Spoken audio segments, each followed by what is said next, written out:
അഞ്ചാം സെമിസ്റ്ററിൽ ഓപ്പൺ കോഴ്സിന് നമുക്ക് ഭഗവത്ഗീതയുടെ ഒരു ടെക്സ്റ്റാണ് വന്നിരിക്കുന്നത്. മാനേജ്മെൻറ്റ് പ്രിൻസിപ്പിൾസ് ഇൻ സാൻസ്ക്രിറ്റ് എന്നാണ് ഓപ്പൺ കോഴ്സിൻ്റെ ടൈറ്റിൽ. അതിൽ ലീഡർഷിപ്പ് ലെസൺസ് ഫ്രം ഭഗവത്ഗീത, ഇത് സീതാപതി ദാസ് എന്ന ആളുടെ കമൻട്രിയാണ്. അപ്പോൾ സാധാരണ ഭഗവത്ഗീത അർത്ഥങ്ങൾ മലയാളത്തിൽ ഒരുപാട് വ്യാഖ്യാനങ്ങളൊക്കെ ഉണ്ട്. അതുപോലെ തന്നെ പല ഭാഷകളിൽ പല രീതിയിൽ വ്യാഖ്യാനങ്ങൾ വന്നിട്ടുള്ളൊരു ഗ്രന്ഥമാണ് ഭഗവത്ഗീത. നമ്മുടെ ഭാരതത്തിലെ പ്രധാന ഇതിഹാസങ്ങളിലൊന്നായ മഹാഭാരതം, ഈ മഹാഭാരതത്തിലെ ഭീഷ്മപർവത്തിൽ നിന്നും എടുത്തിട്ടുള്ള ഭഗവത്ഗീത 18 അധ്യായങ്ങളുള്ള ഏറ്റവും ഒരുപാട് റിലവൻ്റ് ആയിട്ടുള്ള കാര്യങ്ങൾ പറയുന്ന ഒരു ടെക്സ്റ്റാണ്.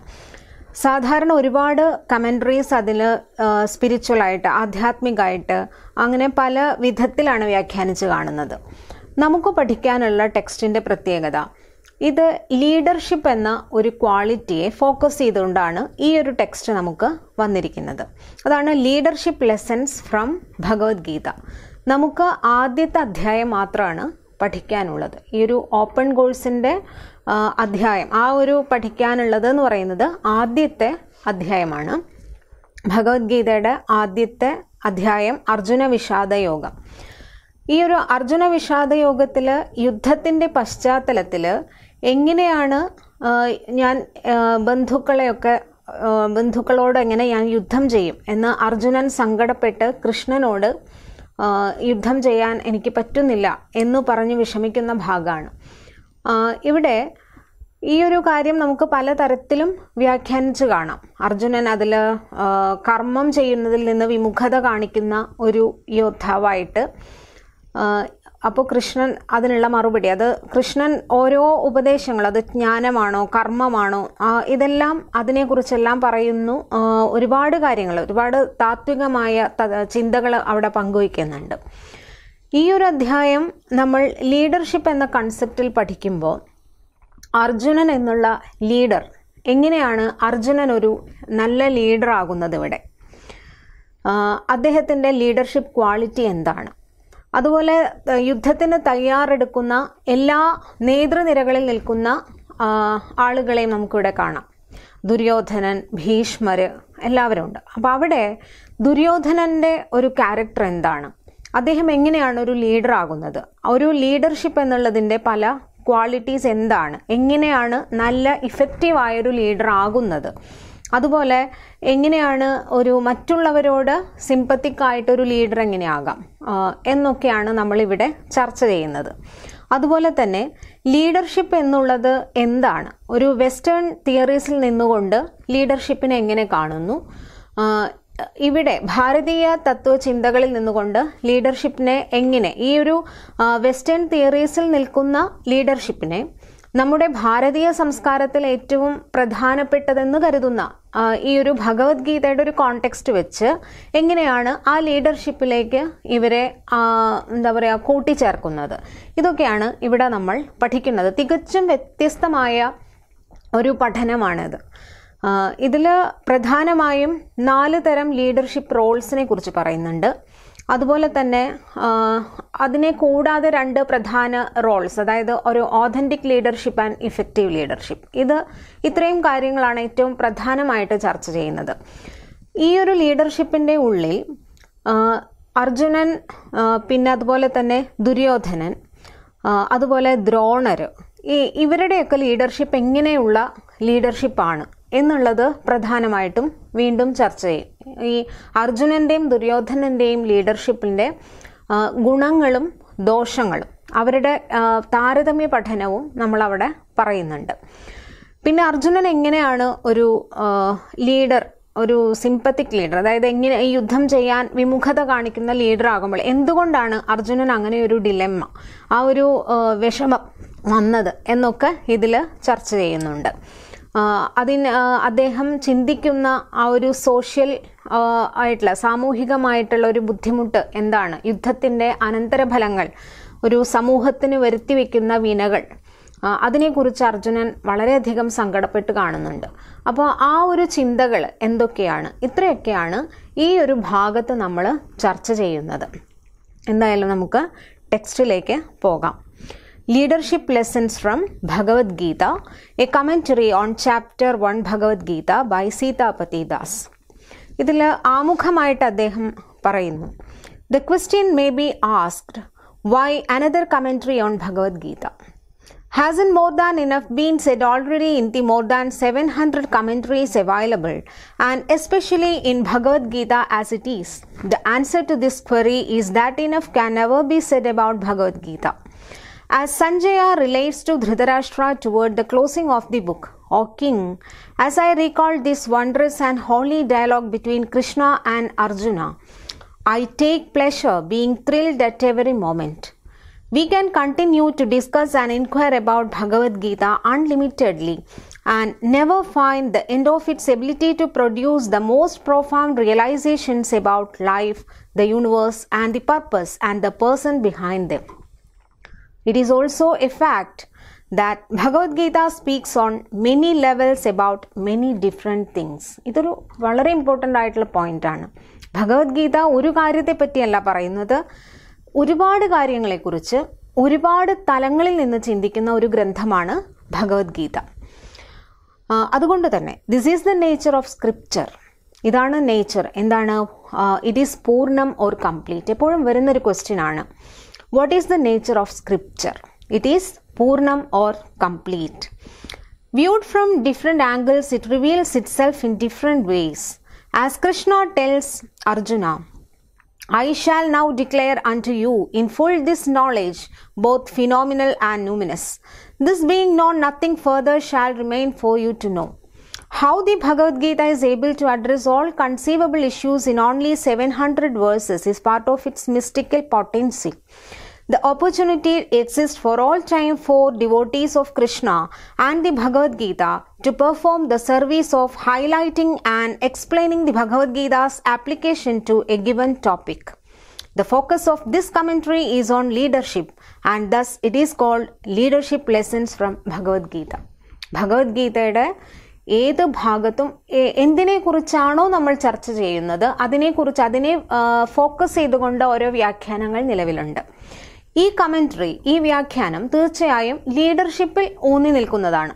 അതുകൊണ്ട് തന്നെ ഈ ഒരു കമന്ററിയുടെ പേര് ലീഡർഷിപ്പ് ലെസൺസ് എന്നാണ്. അപ്പോൾ leadership lessons from Bhagavad Gita. What is leadership? അതുകൊണ്ട് തന്നെ ചോദിക്കുകയാണ്, എന്താണ് ലീഡർഷിപ്പ്? ഇതാണ് നമ്മൾ ആദ്യം അറിയേണ്ടത്. There are many definitions of leadership that highlight its different aspects. ഒരുപാട് തലങ്ങളിൽ നിന്ന് നോക്കുമ്പോൾ പല വ്യാഖ്യാനങ്ങൾ, പല നിർവചനങ്ങൾ ലീഡർഷിപ്പിനെ കുറിച്ച് പറയുന്നു. കൂടുതലായിട്ടും വെസ്റ്റേൺ തിയറീസ് ആണ്.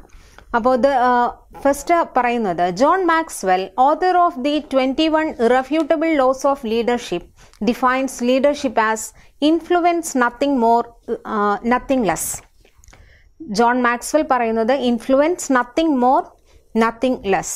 He goes on to say, he who thinks he leads but has no one following him is simply taking a walk.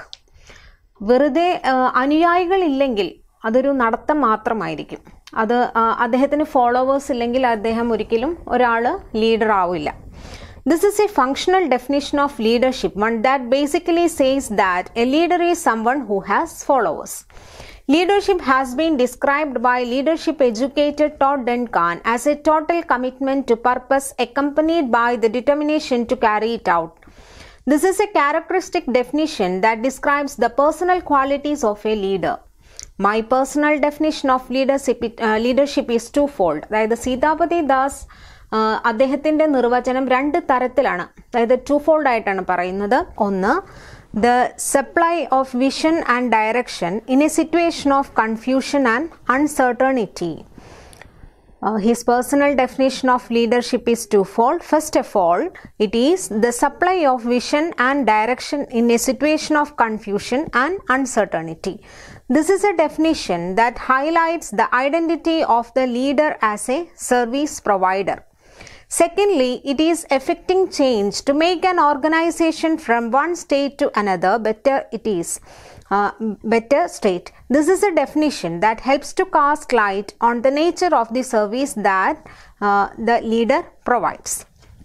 In his 21 Irrefutable Laws of Leadership, John Maxwell presented the idea that leadership can be described as a set of principles that can be learned and applied. When practices align with these principles, leadership is effective. In his book Principle-Centered Leadership, Stephen Covey takes this is a step further. But not only are the practices or the how of leadership governed by principles, but the actual direction and goal of leadership, or the what and where, are also subject to universal principles. No one can deny that Adolf Hitler was a leader in the sense that he effectively mobilized and directed the energy of many followers toward the pursuit of distant goals. However, not many people would be comfortable with a book entitled Leadership Secrets of Adolf Hitler. We are sure that he is not a leader worthy of emulating. We have a sense that leadership is not only its form but also its function is governed by moral imperatives. These moral imperatives, sign allied by all our conscience or our internal compass in the language of Covey, indicate fundamental principles of the universe. Leadership which conforms with these principles in terms of its form is effective leadership. Adolf Hitler, leadership which conforms with these principles in terms of its form and function is authentic leadership. In these terms, Hitler may have been an effective leader, but he was not an authentic leader. It's not just how you led the people that is governed by principles that you should be aware of and consciously align with. Where you led them is also governed by principles. With great power comes great responsibility. Those who led not in accordance with these principles, intentions notwithstanding, are guilty of misleading. Bhagavad Gita describes these fundamental universal principles, the underlying framework of the universe that reflects the purpose of the universal architect. Leaders who align their practices with these principles will be effective leaders. Leaders who align their goals and the goals of the organizations they steward with these principles will be authentic leaders, leaders who are empowered to create a better world. Leadership is absolutely crucial. As the oft-repeated saying has it, everything rises or falls on leadership.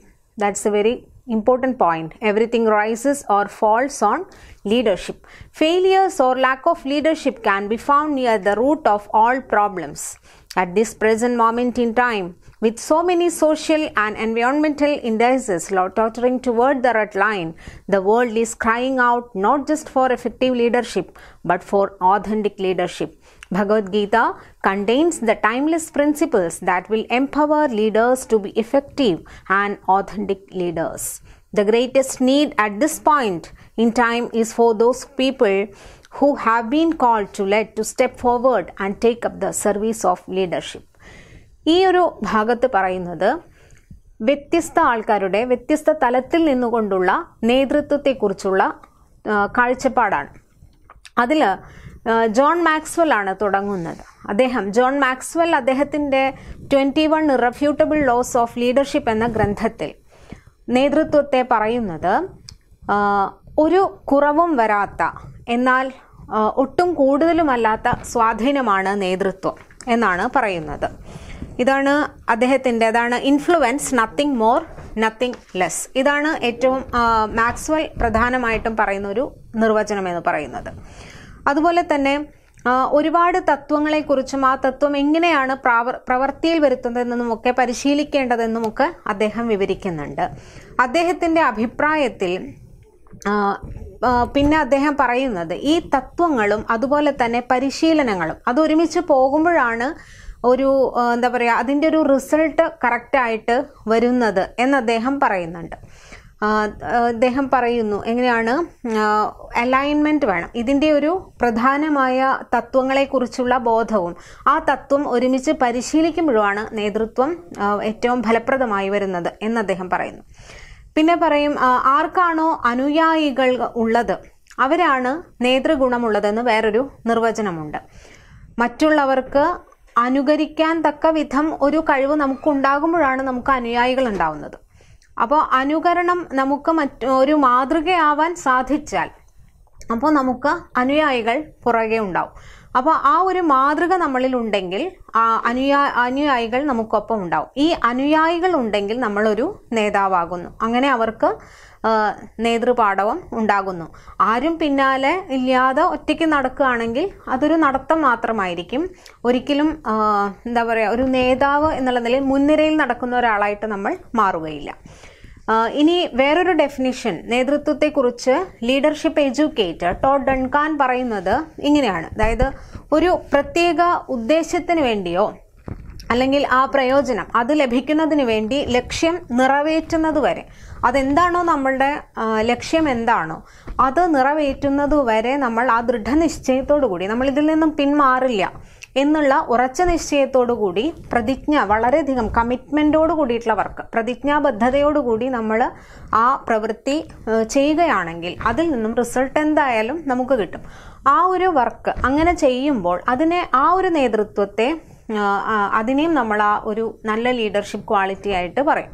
അതായത് എന്താണോ നമ്മളുടെ ഉദ്ദേശം അത് ലക്ഷ്യത്തിലെത്തുന്നത് വരെ അതിലേക്ക് മനസ്സ് അർപ്പിച്ചുകൊണ്ടുള്ള ദൃഢനിശ്ചയത്തോടെ, അതിൽ നിന്ന് പിന്മാറാതെയുള്ള ദൃഢനിശ്ചയത്തോടു കൂടെയുള്ള നമ്മളുടെ പ്രവൃത്തി, അതിലേക്ക് ആത്മാർത്ഥതയോടുകൂടിയുള്ള കമ്മിറ്റ്മെൻറ്റോട് കൂടിയിട്ടുള്ള പ്രവൃത്തി, അത് ചെയ്യുന്നതും ഒരു ലീഡർഷിപ്പ് ക്വാളിറ്റിയാണ്. ഒരു ലക്ഷ്യം സഫലീകരിക്കണമെങ്കിൽ ദൃഢനിശ്ചയത്തോടെയും സമർപ്പണ ബുദ്ധിയോടുകൂടെയുള്ള ആത്മാർത്ഥ പരിശ്രമം ചെയ്യുക എന്നുള്ളതാണ് അതിലേക്കുള്ള മാർഗം എന്ന് പറയുന്നു. അത് തന്നെയാണ് നേതൃത്വം എന്നും ടോഡ് ഡൺകാൻ നിർവചിച്ച് പറയുന്നുണ്ട്. ഇത് സീതാപതി ദാസിന്റെ കാഴ്ചപ്പാടിൽ അദ്ദേഹം 2 തരത്തിൽ നിർവചിച്ചിരിക്കുകയാണ് ലീഡർഷിപ്പിനെ. ഒന്നൊരു പേഴ്സണൽ ഡെഫിനിഷനാണ്, മറ്റൊന്ന് ഓർഗനൈസേഷനെ സംബന്ധിച്ചുള്ള ഡെഫിനിഷനാണ്. ഒന്ന് ഏറ്റവും പ്രധാനപ്പെട്ട ഒരു ഡെഫിനിഷൻ എന്ന് വേണമെങ്കിൽ ഇതിനെ പറയാം. കാരണം ഈ 2-4 ഡെഫിനിഷൻ ഒന്ന്, the supply of vision and direction in a situation of confusion and uncertainty. എന്താണ്? അനിശ്ചിതവും സംശയാസ്പദവുമായ ഒരു സാഹചര്യം വരികയാണെങ്കിൽ ആ സാഹചര്യത്തിൽ കൃത്യമായ കാഴ്ചപ്പാടും മാർഗനിർദ്ദേശവും നൽകുക. ഒരു ലീഡർ ഏറ്റവും അധികം എങ്ങനെയുള്ള ആളായിരിക്കണം? ഒരു ക്രൈസിസ് മാനേജ്മെന്റ് അറിയുന്ന ആളായിരിക്കണം. അപ്പം അതുകൊണ്ട് തന്നെ അദ്ദേഹത്തിൻ്റെ നിർവചനം അതിനോട് ബന്ധപ്പെട്ട് കിടക്കുന്നു. അനിശ്ചിതവും സംശയാസ്പദവുമായ സാഹചര്യത്തിൽ, അതാണ് എങ്ങനെയുള്ള സ്ഥലത്താണ് in a situation of confusion and uncertainty, ഇങ്ങനെ ഒരു അനിശ്ചിതമായ ഒരു അവസ്ഥ വരുമ്പോൾ അവിടേക്ക് സപ്ലൈ ഓഫ് വിഷൻ, അവിടെ ഒരു കൃത്യമായ ഒരു വിഷൻ, കാഴ്ചപ്പാട് നൽകുക, അതുപോലെ തന്നെ മാർഗനിർദ്ദേശവും അവിടെ നൽകുന്നു. അതാണ് supply of vision and direction in a situation of confusion and uncertainty എന്ന് പറയുന്നത്. അനിശ്ചിതവും സംശയാസ്പദവുമായ ഒരു സാഹചര്യത്തിൽ കൃത്യമായ കാഴ്ചപ്പാടും മാർഗനിർദ്ദേശവും നൽകുക. 2, ഒരു സംരംഭത്തെ ഒരു സ്ഥലത്ത് നിന്നും മറ്റൊരു മികച്ച സ്ഥലത്തേക്ക് പ്രയോജനപ്രദമായ രീതിയിൽ മാറ്റുക. അതാണ് ഇവിടെ അദ്ദേഹം രണ്ടാമത്. Secondly it is effecting change to take an organisation from one state to another better state. രണ്ടാമത്തെ ഒരു കാഴ്ചപ്പാട് എന്താ പറയുക ഡെഫിനിഷൻ എന്ന് പറയുന്നത് ഇതാണ്. Secondly effecting change to take an organisation from one state to another better state. എന്താണ്? ഒരു സംരംഭത്തെ അത് ഒരു സ്ഥലത്ത് നിന്നും മറ്റൊരു മികച്ച സ്ഥലത്തേക്ക് പ്രയോജനപ്രദമായ രീതിയിൽ മാറ്റുക. ഇതാണ് ഇദ്ദേഹത്തിൻ്റെ 2 തരത്തിലുള്ള ലീഡർഷിപ്പ് ഡെഫിനിഷൻസ്. 2-4 ഡെഫിനിഷൻ എന്ന് പറയുന്നത് ഇതാണ്. ഇതും വളരെ ഇമ്പോർട്ടൻ്റ് ആണ്. നെക്സ്റ്റ് വൺ പറഞ്ഞത് സ്റ്റീഫൻ കോവെ. ഇദ്ദേഹം പറഞ്ഞ നേതൃത്വത്തെക്കുറിച്ച് മാക്സ്വെൽ പറഞ്ഞ നിർവചനത്തിൻ്റെ ഒരു ചുവട് കൂടെ മുന്നിൽ നിന്നുകൊണ്ട് പറയാണ്. എന്താണ്? നേതൃത്വം എന്നത് പരിശീലനമോ അഭ്യാസങ്ങളോ തത്വങ്ങളോ മാത്രമല്ല, മറിച്ച് എങ്ങനെയാണ് തത്വാധിഷ്ഠിതമായി ലക്ഷ്യത്തിൽ എത്തുന്ന വരെ അഭ്യാസങ്ങളോ പരിശീലനങ്ങളോ ക്രമീകരിച്ച് ആ റിസൾട്ടിലേക്ക്, പ്രയോജനത്തിലേക്ക് എത്തുന്നത് എന്നാണ് അദ്ദേഹം പറയുന്നത്. അതായത് നമ്മൾ ഇതൊക്കെ അറിഞ്ഞാൽ മാത്രം പോരാ. ഇതാണ് ഇതിൻ്റെ പരിശീലനം, ഇതാണ് ഇതിലേക്ക് ചെയ്യേണ്ട അഭ്യാസം എന്ന് പറയുന്നത് ഇതാണ് എന്നെല്ലാം പറഞ്ഞതുകൊണ്ട് മാത്രമല്ല, ഇതിനെ ലക്ഷ്യത്തിൽ എത്തുന്നവരെ അതിനെ ക്രമീകരിച്ചും ക്രോഡീകരിച്ചും അതിനൊപ്പം നിന്നുകൊണ്ട് റിസൾട്ടിലേക്ക് എത്തിക്കുക. അതിനുള്ള പരിശ്രമം നമ്മൾ ചെയ്യുക എന്നതാണ്. ഇപ്രകാരം ആരാണോ ആ ലക്ഷ്യം നിറവേറ്റുന്നതിനായി തൻ്റെ താല്പര്യത്തിനനുസരിച്ചുള്ള തത്വങ്ങളും അഭ്യാസങ്ങളും എല്ലാം ക്രമീകരിച്ച് റിസൾട്ടിലേക്ക് എത്തുന്നത്, അവരാണ് ഇഫക്റ്റീവ് ലീഡർ. ഈ ഇഫക്റ്റീവ് ലീഡറെ സംബന്ധിച്ച് അവരുടെ മുന്നിലെ ഫോക്കസ് എന്ന് പറയുന്നത് റിസൾട്ട് എന്നത് മാത്രമാണ്.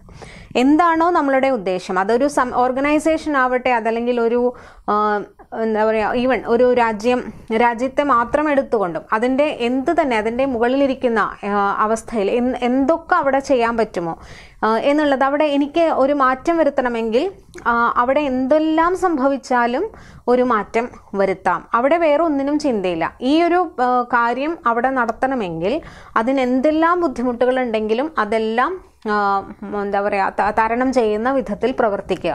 ഇതാണ് ഒരു ലീഡർ ചെയ്യുന്നത്.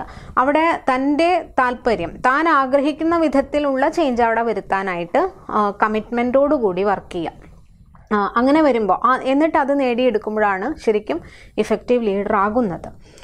ഇത്തരത്തിലുള്ള നേതാക്കളുടെ പ്രത്യേകത, ഇവരൊരിക്കലും മറ്റുള്ളവരുടെ വികാരങ്ങൾ മനസ്സിലാക്കില്ല. കാരണം ഓർഡർ ചെയ്യുക മാത്രമല്ല, അവരിങ്ങനെ പ്രവർത്തിച്ചു കൊണ്ടിരിക്കും.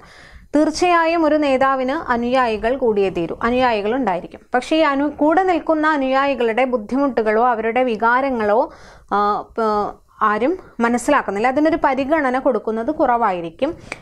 ഈ ഒരു ഓർഗനൈസേഷനെ എങ്ങനെയെങ്കിലും വിജയിപ്പിക്കുക എന്നുള്ളത് മാത്രമായിരിക്കും. അതുകൊണ്ട് തന്നെ പ്രപഞ്ച തത്വങ്ങൾ, അതായത് യൂണിവേഴ്സൽ പ്രിൻസിപ്പിൾസിൽ ഉറച്ചു നിന്നുകൊണ്ട് സനാതനധർമ്മത്തിൽ നിന്നുകൊണ്ട് തന്നെയുള്ള പരിശീലനങ്ങളിലൂടെ ലക്ഷ്യപ്രാപ്തി നേടുന്നവരാണ് ഓഥന്റിക് ലീഡറായിട്ട് പറയുന്നത്. ഇഫക്റ്റീവ് ലീഡർ എപ്പോഴും തൻ്റെ ലക്ഷ്യത്തിന് വേണ്ടി മാത്രം പ്രയത്നിക്കുന്നവരാണ്. ഓഥന്റിക് ലീഡേഴ്സ് എന്ന് പറയുന്ന ഒരു ഗ്രൂപ്പ്, ഇഫക്റ്റീവ് ലീഡർ ആണെങ്കിൽ പോലും ഇവർക്ക് തൻ്റെ കൂടെ നിൽക്കുന്നവരെ പറ്റിയോ അതല്ലെങ്കിൽ ഈ ഒരു പ്രവൃത്തി ഞാൻ ചെയ്യുന്നത് കൊണ്ട് ആർക്കെങ്കിലും ദോഷമുണ്ടാകുമോ എന്ന ഒരു റീതിങ്ക് ചെയ്യുന്നവരാണ് ഓഥന്റിക് ലീഡേഴ്സ് എന്ന് പറയുന്നത്.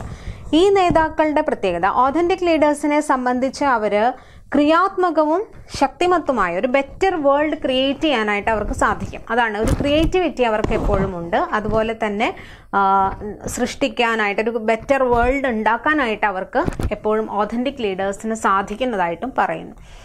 ശരിക്കും എവറിത്തിങ് റൈസസ് ആൻഡ് ഫോൾസ്, ഇത് വീഴുന്നതും ഉണ്ടാകുന്നതും, എന്ത് കാര്യവും ഉണ്ടാകുന്നതും വീഴുന്നതും ലീഡർഷിപ്പിൻ്റെ പുറത്താണ് എന്ന് പറയുന്നുണ്ട്. അതാണ് everything rises or falls on leadership.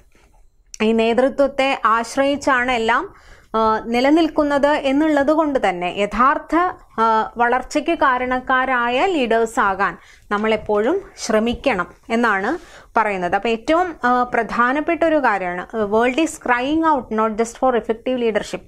ലോകം എപ്പോഴും, പ്രപഞ്ചം എപ്പോഴും എങ്ങനെയാണ്, ലീഡേഴ്സിനെ അവർക്ക് ആവശ്യമാണ്. ഒരു പുതിയ കാര്യങ്ങൾ സൃഷ്ടിക്കാൻ, ഒരു ബെറ്റർ വേൾഡ് ഉണ്ടാക്കാൻ ലീഡേഴ്സ് എപ്പോഴും ആവശ്യമാണ്. പക്ഷേ ഈ വരുന്ന നേതാക്കൾ, നേതൃപാടവമുള്ളവർ എങ്ങനെയുള്ളവരായിരിക്കണം? എപ്പോഴും ഇഫക്റ്റീവ് ലീഡേഴ്സിനേക്കാൾ ഉപരി ഓഥന്റിക് ലീഡേഴ്സ് ആയിരിക്കാനാണ് ശ്രമിക്കേണ്ടത്. കാരണം അതിനുവേണ്ടിയാണ് പ്രപഞ്ചം കരയുന്നതെന്നാണ്. അതാണ് world is crying out not just for effective leadership but for authentic leadership. Authentic leadership ഉണ്ടാക്കുക അത്ര എളുപ്പമല്ല. പക്ഷേ നമ്മൾ ഓരോരുത്തരും ആ ഒരു ഓഥന്റിക് ലീഡർഷിപ്പിനെ ബേസ് ചെയ്തുകൊണ്ട് ഇതുപോലെ കൃത്യമായ പരിശീലനങ്ങളുടെയും നമ്മളുടെ പ്രവൃത്തികളുടെയും അഭ്യാസങ്ങളുടെയും ഒക്കെ റിസൾട്ടായിട്ട് അതിലേക്ക് കമ്മിറ്റ്മെൻറ്റോടുകൂടി നമുക്ക് നിൽക്കാൻ സാധിക്കണം. ഒരു സിറ്റുവേഷനിൽ, അനിശ്ചിതമായൊരു സിറ്റുവേഷനിൽ നമുക്ക് ഏറ്റവും പ്രധാനപ്പെട്ട ഒരു കാഴ്ചപ്പാടും മാർഗനിർദ്ദേശവും എല്ലാം നൽകാൻ സാധിക്കുന്ന ഒരു നല്ല ലീഡറായിട്ട് നമുക്ക് നിൽക്കാൻ സാധിക്കണം. ഇതൊക്കെയാണ്. അപ്പോൾ ഇത്രയും പല പല നിർവചനങ്ങൾ കൊണ്ട് ഒരു ലീഡർഷിപ്പ് എങ്ങനെ നമുക്ക് നല്ലൊരു ലീഡർ ആകാം എന്നുള്ളത് ഇത്രയും ഡെഫിനിഷൻസിൽ കൂടെ ഇവിടെ പറയുകയാണ് ചെയ്തിരിക്കുന്നത്. ഇതൊരു ജനറൽ ഇൻട്രൊഡക്ഷൻ ആണ്. ലീഡർഷിപ്പിനെ കുറിച്ച് എന്തൊക്കെയാണ് നമ്മൾ അറിയേണ്ടത്, എന്താണ് ലീഡർഷിപ്പ് എന്നുള്ളത് മാത്രമാണ് ഇവിടെ പറയുന്നത്. ഈ ഓഥന്റിക് ഇഫക്റ്റീവ് ലീഡർഷിപ്പിനെ കുറിച്ച് നമ്മൾ ഒന്ന് ബോധവാന്മാരായിരിക്കണം എന്നുള്ളതാണ് ഇവിടെ പറയുന്നത്.